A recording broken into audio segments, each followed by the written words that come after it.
cryptic, the definition stating to be mysterious or obscure. And that's exactly what we're going to be exploring today down in the Amazon. The Maricoxi, also known as the Sasquatches of South America, is a term to describe a group of large, hairy creatures that allegedly live in the Amazon jungle. Percy Fawcett, a man we will discuss in the next topic to have gone missing, records the sighting back in 1914 with the group. Despite their appearance and massive height of 12 feet, it is said that they are intelligent creatures that also wield their own bows and arrows. They do not like people, and a lot of the alleged recordings state that they will come after you if they see you. Percy claims that they only speak in grunts and that they are extremely aggressive. But with one encounter of their camp almost being targeted by them, the sounds of their personal protective equipment scared them off. These creatures are also apparently being blamed for the disappearance of Percy and his crew. He had also recorded 5 more creature sightings, such as small, dwarf-sized creatures with human faces, evil creatures, creatures with backwards feet, giant 12-foot beings, and Bigfoot-like creatures.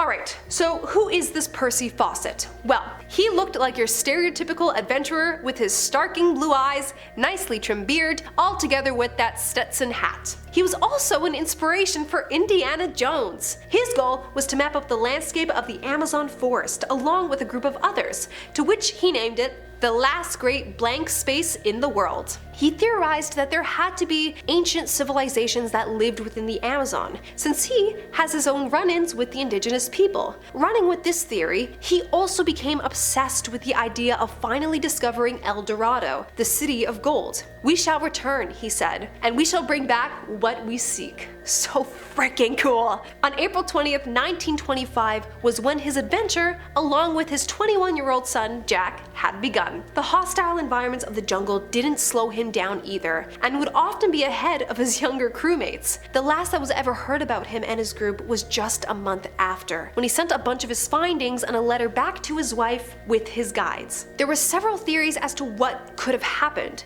Taken in by a tribe, or perishing by nature's circle of life were the top ones. What a way to go though. It's no surprise that giant snakes have been spotted in the Amazon rainforest, and has also been noted by Percy as well. Giant snake sightings and stories go as far as back as the ancient Aztecs, with the civilization also making one of their most powerful gods. Yakumama is supposedly a giant water snake, but many researchers have dismissed it as being nothing more than an anaconda or boa sightings. The indigenous of the Amazon though tried to clarify that they weren't referencing those types of snakes, but rather true monstrous leviathans that made the regular anaconda look like a garden snake. They often describe this beast to be roughly 120 to 160 feet long, with the width of its head reaching 6 feet wide. The Yakumama's powers included being able to attack enemies with jets of water, break down trees to block water paths. Percy described his encounter with the alleged beast as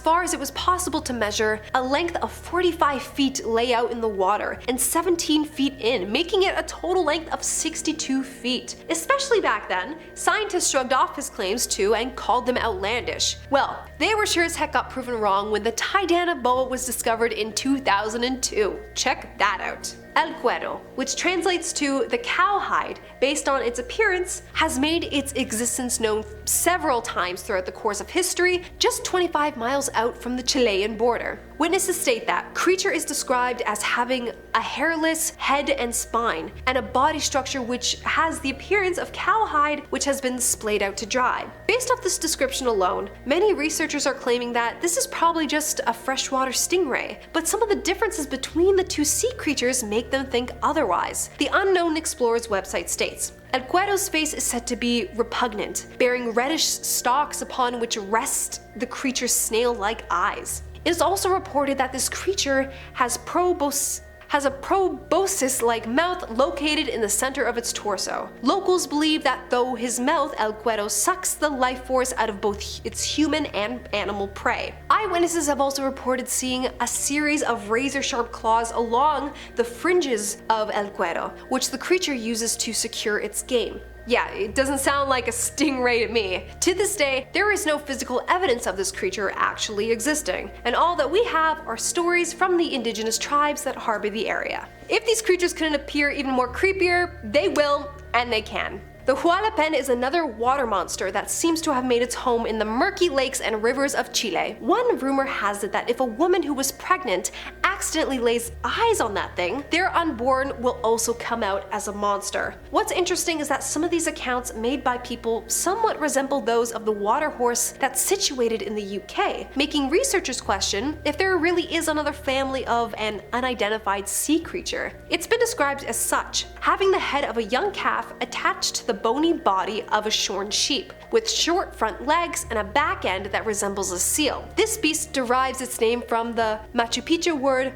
Walupen, which translates as sheep calf. Thankfully though, they are completely harmless on land, supposedly, but will become extremely hostile and territorial if you plan on visiting its aquatic abode. Their lifestyle also gets even weirder when supposed people have reported this creature coming onto land and mating with actual sheep and cattle to keep the lineage strong of these hybrid creatures. That's just plain nasty. Alright, time to get into some god-like being cryptids. My favorite. This one is about Madre Monte, which translates to Mother Mountain, and has a huge reputation in South America. She is described to be extremely large with long bony hands, large teeth, and eyes similarly to Betty Davis for some reason. But these ones glow. From head to toe, her body is nothing but leaves and moss, and her hair also being a collection of plants and moss that are tangled up together to hide her face. Her home is on the mountains and jungles, and takes refuge to swamps where, quote-unquote, streams are born. People usually only see her where the jungle is very thick, or can hear her through her terrifying screams and groans on stormy nights. Madre Monte is basically Mother Nature, in which her powers include controlling the winds, rain, and all vegetation. If you ever think to step foot into her territory, she will purposely make you lose your way in the thick brush. It states, suddenly paths disappear and become overgrown with vegetation. Mountains change their shape, and the person becomes dizzy and will often sleep for several hours. When they awaken, they are lost. She also gets blamed when people become sick from drinking the water, stating that she had washed her hair up the stream. I'll stick to bottled, thanks. El Hombre Gaman, also known as the Alligator Man, kind of follows the classic tale of the Little Mermaid, but in a perverse way. Sol Montenegro was a man who adored peeping on women, like a creeper, and would often hide in the forest while he did so. Wanting to get a better view, Sol decides to go to a witch named Alta Guajira for a potion to turn him into an alligator so that he would not be suspected of admiring them. He was given 2 potions, so that he was given the option to go back and forth between creature and man. Whom he entrusted the human potion with wasn't able to make it one day after his time admiring, and instead somebody else came to deliver the potion. Not knowing he was an alligator, the other man ran screaming, dropping the potion on Saul's head and only turning his upper half back into a human, while the rest remained as an alligator. It scares off the women, who never return to the area again, and is hunted down for the rest of his life, with a lot of people claiming they have actually seen the man creature. What a wonderful, eerie, gross tale. Well, that was fun, wasn't it? Did you enjoy some classic folklore from South America? I sure did. If you liked this video, be sure to comment down below what your favorite part of it was. I will see you all in the next video. Stay creepy.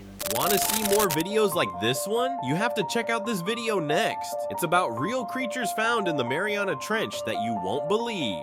We know less about the creatures in the ocean than we do about Bigfoot. Let that sink in. Click the video now to find out more.